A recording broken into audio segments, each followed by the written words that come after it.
Good evening. Welcome. Thank you for coming. On behalf of the Association of Marshall Scholars and the NYU Brademas Center, thank you all for joining us for this Skirball Talks, Facts Matter, championing the work of today's investigative journalists. We're so glad to have you with us, and for those of you online, thank you also for joining via Zoom. At the end of each of our sessions, we're welcoming those of you in the theater to share your questions by lining up here on either side for using the microphones at the front of the stage. So please join me in welcoming our first panel of speakers, Tina Brown, Matt Purdy, and our moderator for the session, Linda Kinstler. Thank you. Thank you, Nell, for that introduction. My name is Linda Kinstler. I'm the executive editor of The Dial, and I'm thrilled to be here to speak about the future of investigative journalism and the challenges, opportunities, and responsibilities of reporting in the digital age with two of the most distinguished editors working in the business today. This evening's event is the product of a partnership between the Association of Marshall Scholars and the John Brademas Center at NYU. And we're grateful to all of you for joining us in this conversation. And about 10 minutes before we have to end, I will call the audience up if you have any questions. Our speakers today need no introduction, of course, so I'm only going to mention some of their many accomplishments and honors before we jump in. Tina Brown is an award-winning journalist, editor, and author who has been the editor-in-chief of Tatler, Vanity Fair, The New Yorker, and Talk magazines. In 2008, she launched The Daily Beast, and she later founded Women in the World as a live journalism platform for female leaders, CEOs, celebrities, and global activists. She is also the author of several best-selling books, including The Diana Chronicles, The Vanity Fair Diaries, and most recently, The Palace Papers, Inside the House of Windsor, The Truth and the Turmoil. She now runs The Truth Tellers, the Sir Harry Evans Summit for investigative journalism in memory of her late husband, the pioneering British newspaperman, Sir Harry Evans.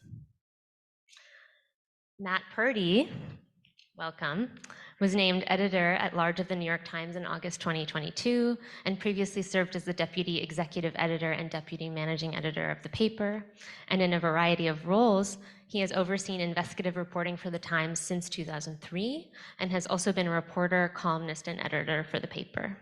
In recent years, he's been involved in shepherding the Times' biggest investigative projects, including those into former President Donald Trump's finances, the casualties of US military airstrikes, and the sexual misconduct of prominent men in Hollywood and other industries. And all three of those investigations won Pulitzer Prizes. I'm sure we've all learned a lot from those investigations. Before coming to the Times, Matt also worked at the Philadelphia Inquirer for 12 years. And in 1989, he was a finalist for the Pulitzer Prize in National Reporting. So welcome to you both. Thank you. Thank you. I'm going to begin with a big question. I'm going to go to Tina, to you first, and then to you, Matt. So how would you both describe the state of investigative journalism today? And I wonder if each of you could share a story about one of the investigations that has meant the most to you, or has been perhaps the most challenging to work on over the course of your careers. Oh, thank you, Linda. Well, I would describe investigative journalism right now, actually, as flourishing, but under severe pressure. The pressure obviously comes from a perfect storm of things. The business model of journalism having been, torpedoed by digital disruption, corporate timidity, legal bullying, the constant sort of assault on anything serious, the attention span that is shrinking, and also the more sort of alarming things, the rise of authoritarian dictators in so many places, in which journalists are constantly being harassed, incarcerated, and repressed, and also the more in the dark corners of the world, increasing ignoring of the Geneva Conventions. I mean, journalism has become a very unsafe trade. I mean, perhaps more unsafe than ever before. And, for the worst aspect is the amount of journalists being killed. I mean, 60 journalists already have been killed in the Hamas-Israel war. So this is a very perilous time to be sort of a serious journalist. And every one of those deaths, obviously, is an assault on truth. But at the same time, against all of these odds, investigative journalism is flourishing. I recently launched an investigative journalism fellowship in the name of my husband in his foundation. We had 400 applicants with very little sort of press about it. And they were most astonishing. It made me feel so encouraged at the end, because these unknown journalists from all over the world, Nigeria, Eastern Europe, India, as well as, of course, the US and England, all of these journalists who are sort of sitting in their rooms with a little bit of non-profit dollars, doing the most remarkable work. No money in it for them, no grandeur of any sort, but just passion. And the exciting thing about it is that those who have inquiring minds, and a devotion to truth are much, much more numerous than one might think, if you look at the sort of overall noise in which we mostly live. In answer to your question of a story that I'm sort of particularly proud of, when I was editor of The New Yorker, in 1993, we published an amazing investigation by Mark Danner into murders that had taken place actually in the early 80s by the army in El Salvador. There had been a massacre of 900 civilians, women and children, and there was a mass grave that was found by these exhumers of all these victims, and it had never been reported. It had been suppressed. And Mark Danner went and found the exhumers of these graves and reported on this horrendous atrocity that had taken place and been covered up by the US, because the US, of course, was training the El Salvadorian army. And the piece was published just at a time when Congress was discussing giving more money and more funding, and we caused a severe embarrassment to the Reagan administration. And we devoted the whole issue to it. I mean, it was only the second time in the New Yorker's history, actually, that one piece had dominated an issue, but we decided it was such a brilliant piece. It was like 25,000 words or more, and we published it we just threw everything out and just published the piece by Mark Danner, and it was very proud of it. It was the most remarkable piece. Sometimes pieces that I've published, though, have been investigations into psyche rather than things. And I think another piece that I'm very proud of was when at Vanity Fair we published William Styron's big piece about depression and how he tried to commit suicide. And it was at a time when people really weren't talking about depression like that. It was still kind of a taboo. I had gone to an evening dinner, actually, that was a fundraiser for survivors of suicide. And Styron was there, and he just got up and suddenly started talking about himself. And I went over and asked him if he would turn it into a piece for Vanity Fair, and he did. He paused and he thought about it. He said, "I'll call you tomorrow." And then he did call, and he said, "I will do it."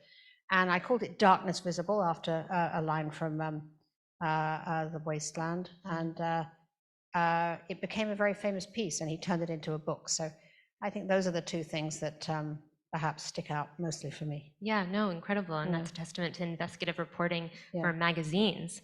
And I wonder, Matt, if you could tell us about the newspaper side. So in terms of the state of investigative reporting, it really is the best of times and the worst of times, which is a phrase I don't think I coined, but I'm not sure.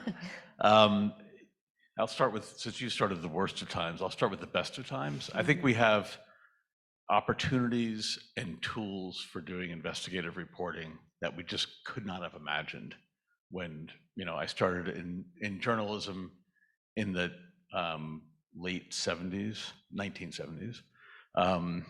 And it's just what we can do now in terms of data, in terms of visualization, is just something beyond what we could ever have imagined back then. And we also have just amazing ways of reaching our audiences that we didn't have then. And also just tapping our audiences to become sources, doing call outs. I mean, who would ever, unless you sat there and punched and dialed the phone a lot, you couldn't reach people like you can now, but with a call out. And so it opens up just amazing, and now we have beginning to figure out how to use AI to do analysis of giant data sets that we just, it was unthinkable then. Right. So it's, and of course the opportunity is just wider than it's ever been. So just a couple of, I'll just Please, briefly yeah. touch on a couple of, I guess it was the year was 2016. A reporter named Sue Craig at the New York Times went to her mailbox and came back with a single sheet of paper, which was the cover of Donald Trump's 1995 1040, Oh my God. his tax return, one page, first page. And we were just like, we all just like gathered around and like looked at it like it was like a moon rock or something. Like, what is this? And where did it come from? And like, what is it? So that launched us over the next 4 or 5 years into an examination of Donald Trump's money. That produced, that original story showed that he had this incredibly, he took an incredibly massive loss that would carry him for years. So he wouldn't have to pay taxes.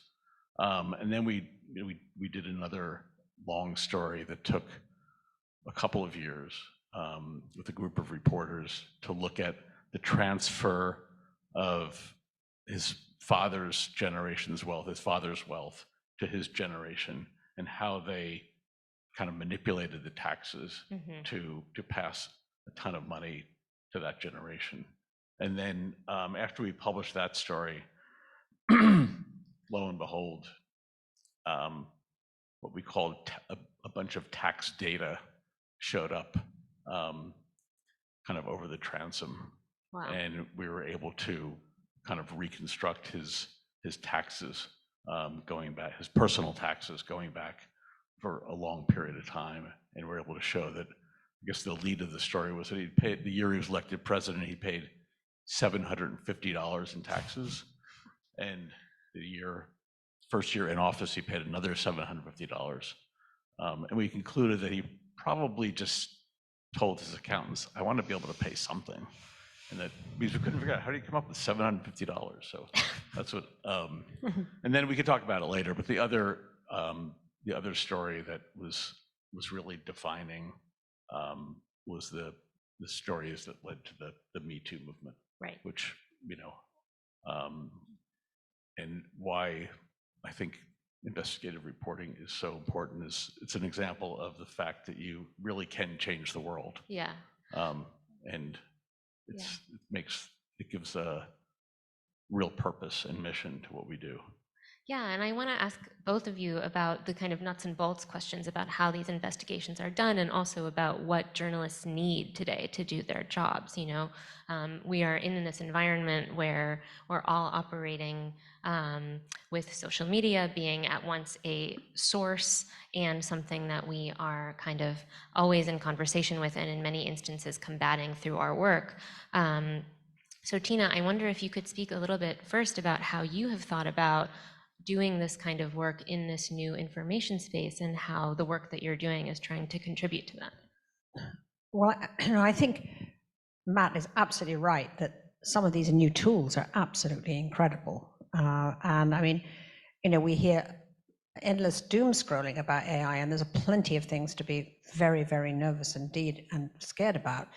But I do think that one area that's going to be greatly enhanced is investigative journalism. I was actually thinking, Matt, as you were talking about the tax returns, I sort of wondered how long it would have taken AI to sort of really parse out this massive document, as opposed to humans, having to pore sort of through it. So that could be a great help, I think, to particularly very skeletal little staffs, because when you have fewer bodies, I mean, everybody's cutting. We've seen all of these layoffs in newsrooms. Perhaps AI is going to come along and be, in fact, although it's also in many ways a tool for disruption and job decimation, in the case of journalism, it could also be a way for people with very little budget, essentially, to be able to do much more, ambitious things than they possibly could if it was all dependent on having 8 people, which, as opposed to 1 person. I think there's also some very, very interesting sort of collaborative journalism going on as well. And when I launched my foundation for my husband's name, I also launched an annual conference called Truth Tellers, in which I launched it last year, and we brought together all of these amazing journalists from all over the world doing different things. And the things that the really exciting part of it was hearing from these collaborative outfits that have formed, such as, for instance, Forbidden Stories, which I'm sure you know about. But Yes. Forbidden Stories was founded by a French journalist, and their motto is you can kill the journalist, but you can't kill the story. And the idea is that any journalist in peril, you know, who's fearing repression, legal actions, incarceration, in some cases death, can upload all of their information onto, you know, into a safe box, as they call it, a digital safe box with Forbidden Stories. And if anything happens to that journalist, they pledge to finish the stories, which they do. And they've done multiple investigations which have been completed by a huge array, essentially, of anonymous journalists all over the world, you know, who don't put their name to it, because that's the point, right? It's dangerous stuff, and you don't want to see any single byline on it. And their collaborations are with journalists literally, you know, across the world. It's just remarkable to see what they do. So they're really very, very interesting. I think Bellingcat, as I mentioned before, is also doing remarkable work with sort of open source journalism. So I think there's a lot of very fascinating collaborative things that are happening. Of course, what they all need, though, is that distribution. And the only thing that I still feel is a major sort of difficulty, essentially, for journalism across the board is once you have this golden stuff, okay, you can get it out through social media, you get it out, you know, through all of the channels that you have. But how do you get the attention, really? Right. Because how do you get the focus? That's the problem that I feel is an unsolved problem, which is you have this incredible stuff. How do you get people to pay attention to it in the noise? And many of these partnerships, outfits that I've described, you know, they have to partner with someone like the New York Times or someone like the Guardian to get their investigation published. But even that still means that means that you're in this sort of, you know, what I call the sort of the highbrow outlet, as it were, that will do it. But you've still got to get the attention for it. You've still got to figure out ways to make people focus, because the drowning is, I think, the major issue of our times. Like, how do you get the attention? And I don't know if anybody has quite solved that yet. Yeah. Matt, what do you think? Do you have the answer? I have the answer, but I don't have the full answer, actually. Yeah. At this point. You know, to that point, I think that I've been thinking that sort of our major competition right now is not, you know, in our case, the Washington Post or the Wall Street Journal or the BBC. It's really this whole other media ecosystem that is informing more and more people. You know, a third of this country believes the election in 2020 was stolen. You know, half the Republicans, these are polls, who knows if the numbers are correct, you know, half Republicans think that the left was really instigated January 6th.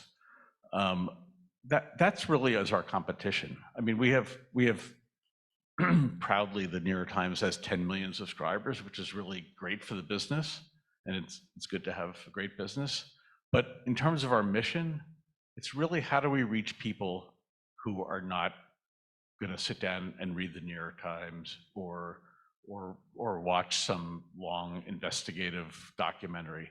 How do we reach those people? And that's just something we're wrestling with. How do we present investigations that take a long time and are very detailed, and get them to people who are not going to sit down and, you know, read a 3-part series or you know, engage with something that takes 30 minutes, for example. Right. So we're trying to figure that out, and that's a big effort, and I think a really important effort, because our competition is that world of, you know, Alex Jones and Steve Bannon and that whole world that really is filling people's, you know, phones with information that or misinformation.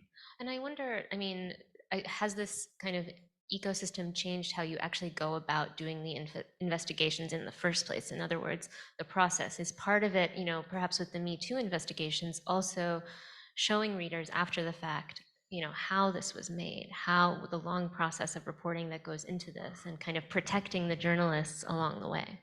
Well, we're being, much more kind of behind this, much more open about how we do our work and letting people sort of see behind the screen a little bit. For the reasons of trust. Like, this is what we did to get this story. And we're putting that in stories, and we're also started doing videos, like vertical videos, just with cell phones, along with major investigations, and putting the reporter's face and voice there talking to you about this story, why I did the story, how I did the story, just a couple of minutes, and putting them on our site, but also like on TikTok. And they've proven to be successful at drawing in. We're just starting, we're experimenting, but been successful at drawing in people. And that's what we're trying to do, is to expand our audience, not so much for the business, but for our mission. Right. One of the things that AI can do, of course, is version, isn't it? I mean, it's possible that you're going to have to see, a big piece, serious big investigative piece, and then see multiple repurposing of it in different formats, that will reach a wider audience. Right. Because right now, as you say, it just doesn't cross over. That's the issue, that people are living in completely separate information ecosystems where they're not even aware of what is, and they just literally don't know and don't care, essentially, what's in that other ecosystem. And of course, it's those people you're trying to reach. I mean, if you want to change any minds, any Trump voter's mind, you first got to have them, they're not going to read a big piece about his tax returns, and nor are they going to care. So somehow one has to figure out perhaps how to repurpose these big, serious pieces into all of these different formats, as you say, whether it's a TikTok or whether it's a sort of social media, whatever it is, you've got to be able to figure out a way to communicate, perhaps in a very popular way as well. I mean, is there a kind of, literally a sort of tabloid repurposing of a major story, essentially, that we're not going to like it very much. I mean, the journalist who does it is probably going to find it distasteful in a way to see their work done in that way. But how do you communicate the central findings of the piece unless we can be more popular about the way we communicate? That's what we're wrestling with. I think it's, I think we're going to try even harder next year. Countries, you may have heard, countries facing an election. It's very, some people think it's a very pivotal election, and trying to get as wide an audience as possible to understand the stakes of the election. It feels like sort of our central purpose going into 2024. So we're trying to figure out ways we can both do the reporting we always do, but then figure out how to present that in multiple ways that get to a bigger audience. We're very happy when we put a story up and it gets 1 million page views or something, which is great, but we're a little bit, preaching to our usual audience, and how do we reach that other audience, a younger audience? I don't think we're going to compete directly with Steve Bannon and his audience, but there's a lot of people who are just on the edges of different ecosystems and getting not the best information. Yeah, and I wonder, could you speak a little bit to the kind of lessons learned from the last time around, and how both editors and journalists are needing to kind of adapt in real time? I think it's, not only a question of how, of story choice and production, but also kind of information maintenance, right? How do we keep ourselves safe while we're doing this reporting? And how do we convey that to readers, that these are things with stakes at every step along the way? We're doing that pretty aggressively already. Yeah. We're taking we're taking what Donald Trump and his campaign and his people around him are saying quite seriously, right, and dealing with it seriously right now. Even before the campaign actually fully starts, because feels like the thing that needs to be before voters as soon as possible, and to do it in kind of great detail. So Yeah. that's what we're. Yeah, and Tina, I wonder, I mean, we're not the only country that has had to kind of deal with all of these questions. It's, very much a global issue, but I wonder if you can also tell us, how you see this taking place in the UK environment as well. And, how these kind of different news ecosystems are on the one hand, absolutely intertwined, but also kind of have their different distinct logics. Yeah, well, it is a different, I mean, it has many of the same problems. Obviously, the noise competition level is going to be true in every country at this point. The UK, though, has one of the major things is it has a national press. That it's obviously it's a very small country with a lot of newspapers still, actually, and they do reach, and the BBC, which is a critical factor. So you've still got that national focus on a story, which you don't get in America. I mean, America is such an enormous place, and each state of America is interested in different things. There's very little national attention, except in terms of the social media. So that is a major difference. You've got it's a much more plural press in the UK, and a much more national press in the UK. And there's also less of a division, I would say, between the kind of highbrow, if you like, sort of broadsheet kind of attitude to journalism and popular journalism. I mean, journalism in England is a sort of it's a trade. It's a craft. It's not a profession. It never has been, actually. And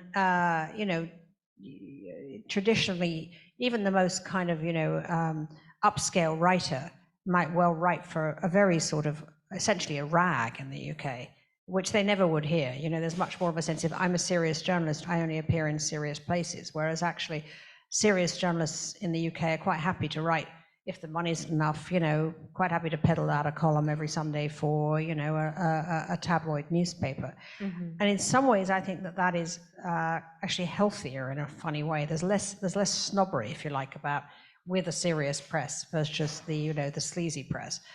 It could also mean, of course, listen, there are plenty of bad things to say about the British press, because the tabloid is absolutely, it can be the very, very worst in the world as well.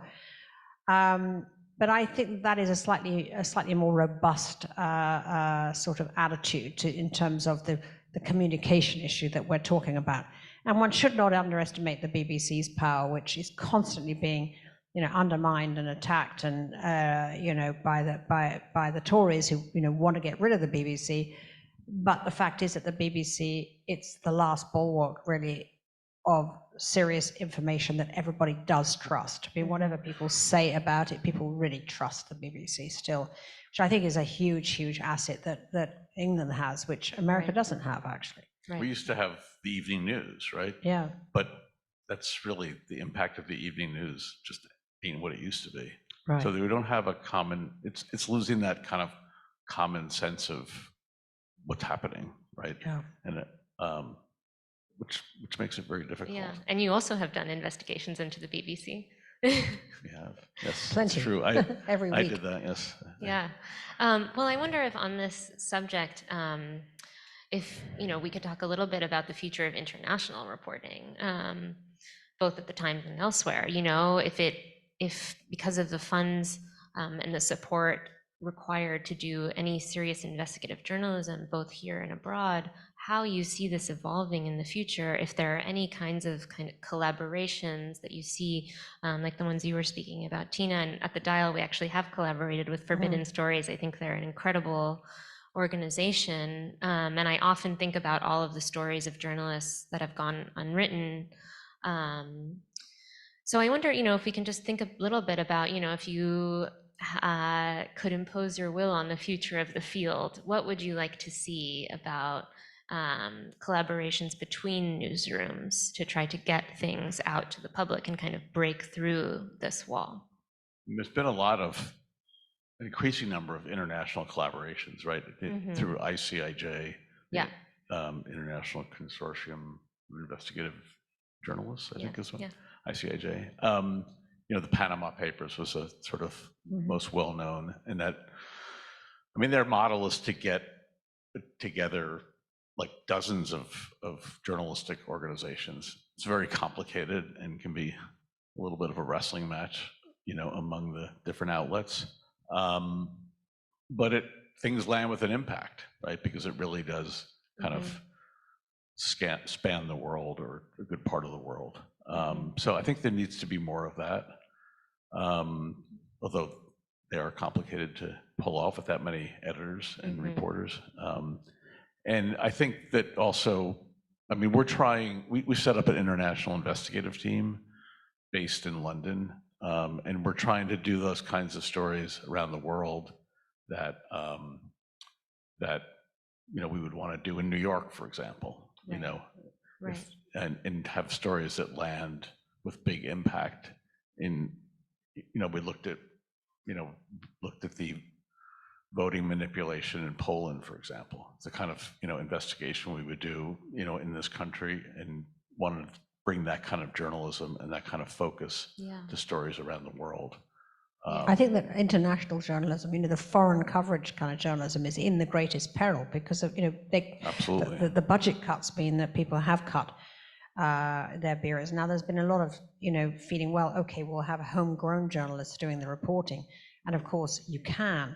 It also means though that they're not protected, Right. and that is the dangerous part. That if you're an Indian journalist, you can't report on Modi, what he's doing, or you're going to wind up in prison, or you're going to have them, Right. people come into your house and ransacking your house, and I mean, it's very, very dangerous now to be a journalist, an Indian-born journalist, working in India. So if you start cutting, all of these bureaus, you're going to find that journalists are going to be putting a lot of people in great danger, I think, from these multiple regimes that are going to try and repress what you want to write. So I don't think that is the answer, actually. Yeah. I mean, you can obviously do a huge amount of citizen journalism, and we're seeing it, and all of the stuff that can come out just pour forth from people in places that are under attack.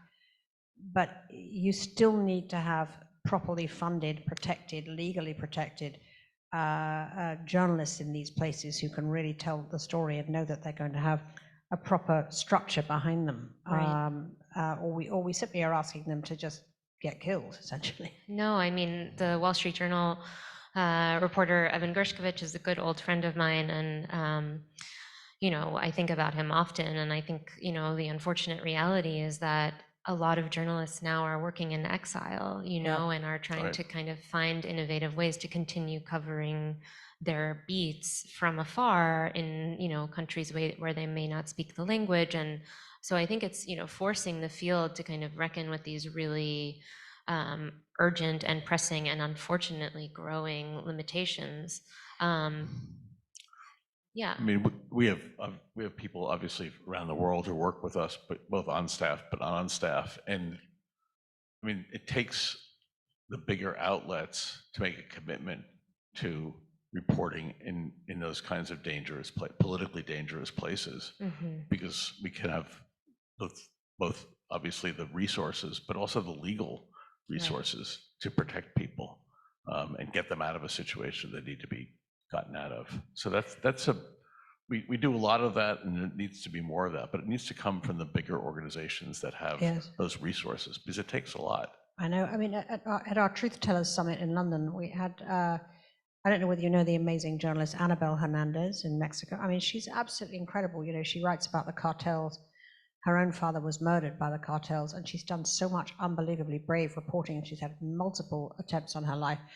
She cannot live in Mexico anymore. She had to move to California, and then she had to move from California. That was also too close. But she hasn't got an outlet, is the truth. I mean, the only outlet she can write for is essentially, she has a column in a German paper and a book.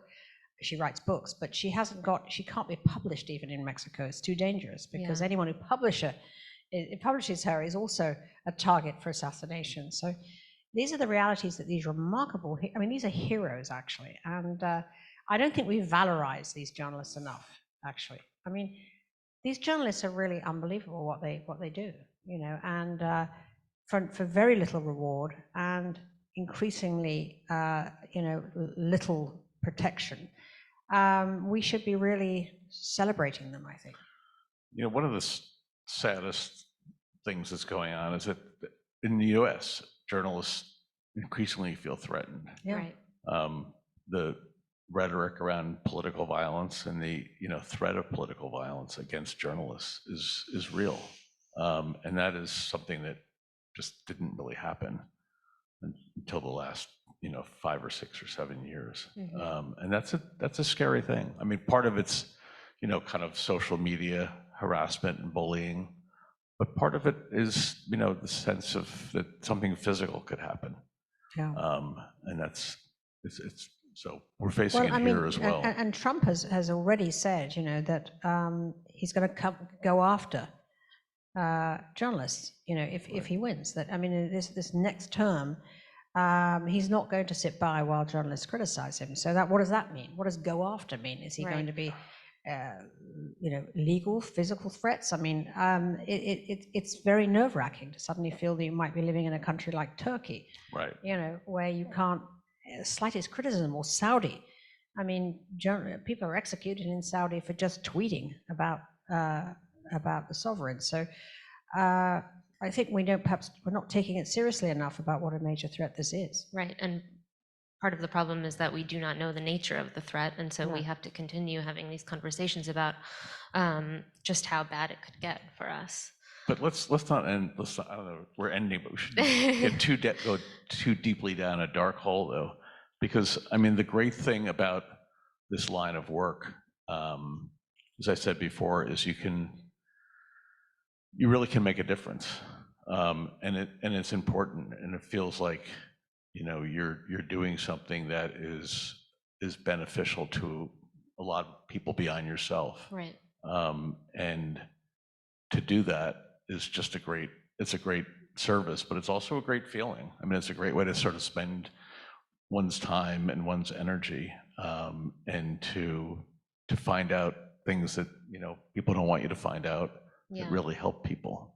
Yeah, and to push against the kind I'm thinking of your husband's thalidomide investigation. Yes. Right? My husband, Harold Evans, he spent 10 years of essentially crusading for compensation for the victims of thalidomide, and he just completely exposed the malfeasance of this appallingly callous pharmaceutical company, and he really did change people's lives. Absolutely true. I mean, even at the end of his life, he stayed in touch with all those thalidomide victims, and they would come and visit him in New York, and they would say, now there were people in their 50s and 60s, and they would say, you changed my life by enabling, my parents to sort of to have some carers and so on for me to have my life. He said that it was just, it entirely changed my life, and it was a very gratifying thing. It is, as you say, it is a vocation, but it's also a very, very gratifying activity, and can still have the most amazing impact. I mean, you've done so many things, Matt, at the Times that have changed people's lives. I mean, the investigation that you did about the amount of civilians that the American bombings had killed, it was just such an important thing to write about. Yeah. Right. I'm going to invite the audience, if you have any questions. We have 2 mics positioned right here. We can take a few questions. And as people come up, I'm going to kind of ask, what would you like to see in the next kind of 5 years, the field of investigative journalism? How would you like it to evolve?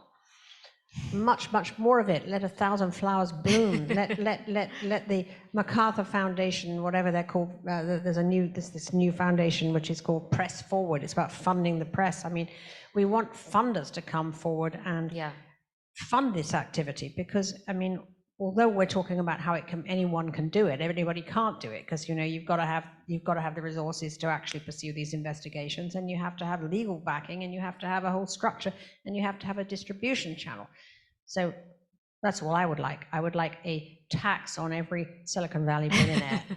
I think they should all be made I think that Facebook and Google and so on, who actually sort of blew up the funding model for journalism, should now be required by an act of law to put an enormous amount of their vast fortunes towards a pool for funding local journalism, which they've completely decimated. Yeah, that would be great.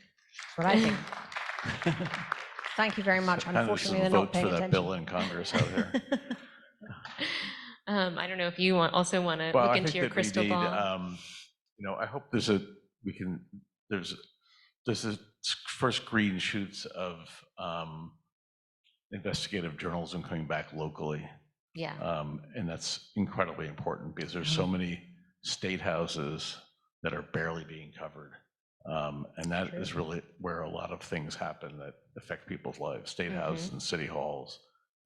We have a local investigative initiative being run by our former executive editor, my friend Dean Blackhay, who might be here somewhere, that is doing great work. And that kind of thing really is so important in this country. And then I think around the world, we just need to be much more aggressive about telling stories that people aren't being allowed to tell, particularly in repressive countries. Yeah, and have local reporting on a global scale. I do support the tax on Google and Facebook. Yes, please, from the audience. Yeah, I'd like to turn this upside down a little bit. And it comes from COVID. It comes from watching people during COVID and watching them lose their focus, their ability to concentrate, their inability to read an investigative story. As you said, they read part of it, they get bored or whatever. What I've discovered is that the problem may be looking at the audience and not looking at the investigative journalism side. Do we have a mismatch between the audience? Does the audience know how to think the way that they should in the world that we live in today? For example, I happen to be a scientist and engineer. Do people think in scientific ways? This is a hypothesis. Is it true or is it not true? Do I prove it? Do I not prove it? Or do I just take the dictatorial process? You said it, therefore it must be true. Maybe it's educating the audience on how to think and how to analyze an investigative report rather than just either reject it outright because it doesn't agree with my thinking, my beliefs, or maybe I need to question my beliefs. Maybe I need to teach the audience how to question what is being told to them on social media and then bring them up to your level. It's kind of like the Einstein problem. It's like a news literacy question. Yeah. If I talk to Einstein, I may not speak the same language. So let's try to bring the two sides to a common ground where we understand each other. And I think that problem is in education. Perhaps it's the journalist's responsibility or your organization's responsibility to get into the education side and tell the educators that you need to teach this stuff. We don't teach civics. So how should we go about encouraging news literacy? We can add some more tax to Google and fix the education system. No, but I think you're right that people need to. I think that we're trying to. Part of the reason to tell people more about how we're doing our work is to build up a relationship and a sense of trust with people. That this is how we get this information. This is why this information should be believed. Right. Which I think is important to do. We didn't do that back in the olden days, a few years ago, right? We were more like, this is what we found. But right. Letting people understand how we did it. And using, by the way, also visual sense is also really communicates with people. Yeah. There's been a whole revolution. Absolutely. You mentioned the whole packaging. I have to say, I don't want to keep citing my husband, but he was brilliant at making these big investigations popular, dramatic, great pictures, very catchy, almost sensational headlines sometimes, but everything that was about seduction, essentially, to get people to read. I mean, we can't do anything about, as journalists, the education level and the way people are not necessarily being taught how to think in the way that we should. But we have to sort of deal with the audience we've got, right? So, I mean, partly that is about figuring out, as we said at the beginning, popular ways to reach people. And that might mean actually doing the opposite, essentially, instead of trying to make them come to the level of the journalism, to kind of take the journalism to the level of the person we want to reach and be a bit more commercial, popular, and visually exciting, and using all the tech that the digital tools we can to kind of reinvent their concentration, Yeah. essentially. To make the truth as appealing as the Yes, propaganda yeah. we're fighting against. Exactly. Yeah. What- One way there's a whole been this revolution in investigative reporting I should have mentioned before, which is visual investigations, Yeah. which is, you mentioned Bellingcat. We have a team and other people have units like this, which are taking so much, there's actually a profusion of photos and visual, content out there, and using that to investigate. And it's a fairly recent tool, but it's really transformed journalism in a lot of ways, being able to show people and annotate events using, whether it's user-generated content or other, like we were able to show that last bomb that was dropped in Right. Kabul before the exit of U.S. troops. Remember, they said they went after they found a would-be car bomber, and we were able to, using visual investigations, prove that this guy was, an NGO worker who was driving home to his family with not bombs in his trunk, but water for them. There's another outfit called Forensic Architecture, which you probably know too. They use architectural models. They did a brilliant investigation proving that the Israelis had actually sort of targeted the Palestinian journalist who was killed. And it was all done with sort of visuals and architectural models. So, Yeah, I studied with forensic architecture on my Marshall Scholarship. Oh, well, there you are. Brought it to the newsroom. Yes, let's go here and then we'll go to the other side. Thanks for the talk. Very interesting so far. I was wondering, between Equinox and Boozy Brunch and concerts, and if you're living in a life of relative security and peace and privilege, how do you convince people to care about certain types of issues until it affects them directly or until it's too late? Stories. It's only stories. I mean, when I did Women in the World, which was for 10 years out, it was again, it was actually live journalism. It was a live event. But you find someone with an amazing story, and by the end of it, they're interested in the issue. People are not interested in issues. It bores them, essentially. You have to tell stories that elevate their interest, and then they go, I want to know more about this. And what used to excite me actually at Women in the World was I would, if I went, milled around afterwards, you'd hear someone saying, I had no idea that was happening in Sierra Leone, or I had no idea this was happening, in hospitals in Alabama or whatever. But they're not interested in the issue. They were interested because they just heard something that moved them, that connected with them emotionally. So I don't really see any other way to get people's attention. Yeah. Go over here and then I'll have another question. Yeah, I hope I can make this clear. The words resource and limit are very important to me in terms of our instruments or our institutions, etc., to always look that those two words are always relevant, that it's a resource or it's a limit. I'm applying that to the discussion of how we get to people, like if you have that big report. But there's a whole industry of attention getting, and it's functioning already. Otherwise, Trump, Steve Bannon, whoever, would not be reaching an enormous population in America. So somehow this is already active, separate from any question of education, because politicians are not interested in education. They are practical people, and they use what's functional.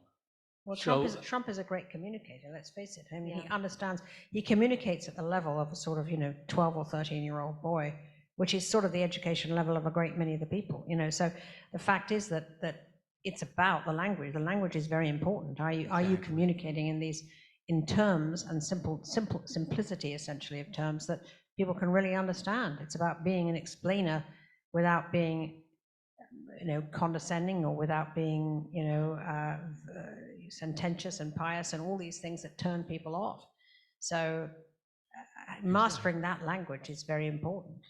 Which exactly moved me to my next perception regarding this. that language is powerful and language is emotional and a language is et cetera, et cetera. Right. So do we get in our own way because we bring a negative, or we get functional because we bring a positive to the language that allows us to be operational?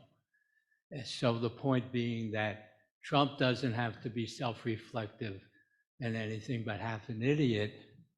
He just intuitively does something, right, that goes from him to this population of people. And it's our job as journalists to figure out how to respond to that, not even working with text. Yeah, and working with audio and video and all these different kinds of modes. Thank you so much. Well, I just wanted to finish the point, which brings us back to ourselves. Are we getting in our own way because we have a bias about, from, let's say, the academic or the intellectual or the left, about the language used, manipulation, they're manipulating on the right, so we don't want to do what they do. But if we bring a resource, words and perception to this, so we use another language that doesn't get in our way and stop us. And I just want to conclude with, for example, they keep telling us once, and recently, 1,000 people have been taken to court and found guilty and sent to prison. So on the one side, we have all the fear that the right is intimidating people. But part of the right is intimidated outside of this discourse because they're aware that 1,000 people on their side have gone to prison. So something's going on that's scaring the hell out of them. We need to figure out how to cover January 6th, and I think the Times absolutely has been doing quite a good job keeping attention on those ongoing prosecutions as well. Thank you so much. Exactly. Do you want to ask a question?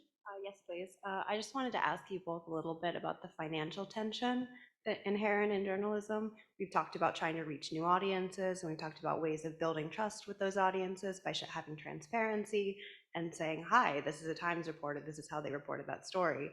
But all that is behind a paywall, and Fox News is free. How do you both deal with that question? It's a great question, the economics of it all. Well, I mean, it is a great question. Unfortunately, we spent sort of 15 years educating people to think that things were free, and now we've sort of clawed it back, and the Times has been particularly successful at doing it and getting people to pay. But then it does mean that it feels that it's making it even more of an elite pastime, because only the people who have the money to sort of subscribe to something monthly are going to read it, right? The rest of them are getting, everything else is free and it's much less high quality. So I don't really feel it's been solved. I don't know, how do you get a business model that also communicates in a wide way, that doesn't just exclude a whole swath of the population that is going to then go to these other less trustworthy outlets? I mean, it's a very good and vexing question, because those, obviously having a paywall is in contradiction to trying to reach as many people as possible, right? But without a paywall, we wouldn't have the money to produce things we want to reach people with. So I mean, but I guess that the one question is whether there's a way of doing some versions of some of these really impactful stories in a way that can reach more people outside the paywall. And both have a kind of a use in our mission in terms of reaching people, but also maybe some of them will actually agree to pay for the rest of the reporting. But I think it's something we need to look at, because we're not going to reach more people by saying, give us some money and there's really some good things behind the screen that you'll be able to see. We promise. Yeah, exactly. No, but I think it is this question about, we undoubtedly have an incredible hunger in the public for investigations of this kind, for revelations that will, protect our democracy and democracies around the world.